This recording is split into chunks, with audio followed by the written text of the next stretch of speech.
लोकसभा चुनाव की रणभेरी बजने के बाद चुनावी सरगर्मी तेज हो गई है, जिसके चलते भाजपा के राजगढ़ लोकसभा प्रत्याशी ने दिग्विजय सिंह के गढ़ में चुनाव कार्यालय का उद्घाटन किया, तो वहीं राघोगढ़ में जामनेर, रुठियाई और राघोगढ़ के मंडल कार्यकर्ताओं का सम्मेलन किया। इस दौरान कांग्रेस प्रत्याशी दिग्विजय सिंह का नाम लिए बगैर जमकर कांग्रेस पर निशाना साधा। साथ ही कहा कि 2014 से पहले ना तो कोई शौचालय जानता था और ना ही सड़क थी। वे लोकसभा चुनाव में प्रत्याशी नहीं है, कमल का फूल प्रत्याशी है।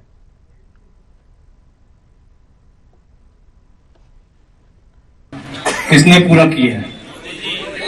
मोदी जी, भारतीय जनता पार्टी ने। और इसका विरोध किसने किया था? वकील किसने खड़े किए थे इसके खिलाफ?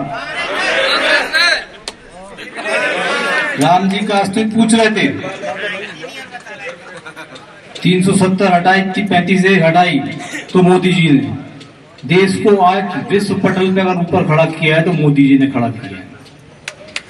अब बार बार एक बात आती है सामने, मैं घर पे भी लोगों से मिलता हूँ, क्षेत्र में भी जाता हूँ, भाई साहब अन्यथा ना ले, चुनाव का समय सब बात करनी पड़ेगी कि हमारे सांसद जी के दर्शन नहीं होते, सांसद जी मिलते नहीं है।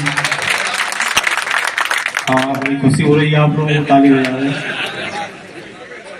सांसद का क्षेत्र बहुत बड़ा क्षेत्र होता है। आप भोपाल जाते होंगे तो कुरावर पीलू खेड़ी, और उनसे आगे 40 किलोमीटर कोल्लू हापा खेड़ी, धन्नौदा के आगे लास्ट। जी, इस समय जैसे कि आप देख रहे हैं कि राघोगढ़ के विधानसभा क्षेत्र में रोडमल नागर जी जो सांसद हैं वो यहाँ कार्यकर्ता सम्मेलन करने आए थे। उनसे कुछ जानकारी लेते हैं, कुछ बात करते हैं कि जो पिछला चुनाव था और चुनाव में किस विजन को लेकर मैदान में संतोष का आदरणीय आपके विचार में बहुत बहुत स्वागत है।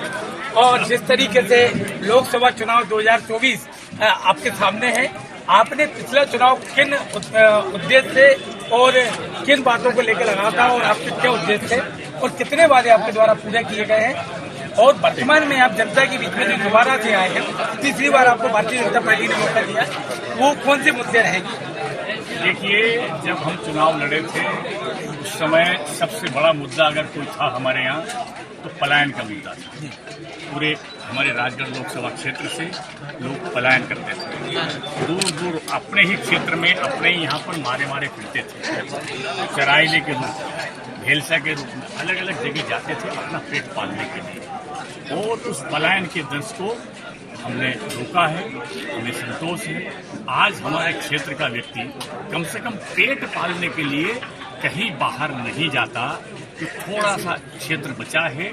हमने प्रत्येक लोकसभा क्षेत्र के प्रत्येक भाग में पानी पहुंचाने की व्यवस्था की है और उसमें हम काफी सफलता हमको मिली है। जी, जैसे कि मोहनपुरा डैम जो बना है, काफी लोगों को जो सिंचाई की योजना थी वो लाभ मिला है, लेकिन आज भी ऐसे कई लोग हैं जिनको मोहनपुरा डैम का जो जमीन गई थी उनको मुआवजा आज तक नहीं मिला है, उनका विस्थापन नहीं किया गया है। क्या कारण रहे हैं? नहीं, ऐसा कुछ नहीं, कई लोग नहीं है। नहीं, चलिए, आप कहते हैं नहीं है, मान लिया जाता है, लेकिन एक निवेदन आपसे और था न्यूज आर की ओर से कि जैसे कि आपने रेलवे लाइन बिछाने की बात करी, डबल रेलवे लाइन, क्योंकि जो रेलवे से संबंधित मामले होते हैं वो निश्चित रूप से सेंट्रल गवर्नमेंट के होते हैं, लेकिन अगर राघोगढ़ की नगर की हम बात करें, राघोगढ़ में आप खड़े हैं, राघोगढ़ रेलवे स्टेशन पे पानी तक की व्यवस्था नहीं है, चाय की व्यवस्था नहीं है। आपने पिछले 10 सालों में क्या दिया राघोगढ़ की जनता? देखिए, राघोगढ़ की जनता के लिए भी रेलवे की सुविधा चल रही है।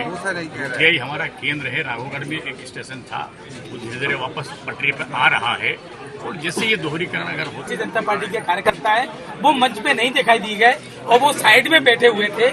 ऐसा क्या कारण रहा कि गोपाल पटवा जो भारतीय जनता पार्टी की राघोगढ़ की नींव है उसको आपने मन से दूर क्यों रखा? यही तो भारतीय जनता पार्टी है, यही भारतीय जनता पार्टी है भाई। टालने का प्रयास है कार्यकर्ताओं का।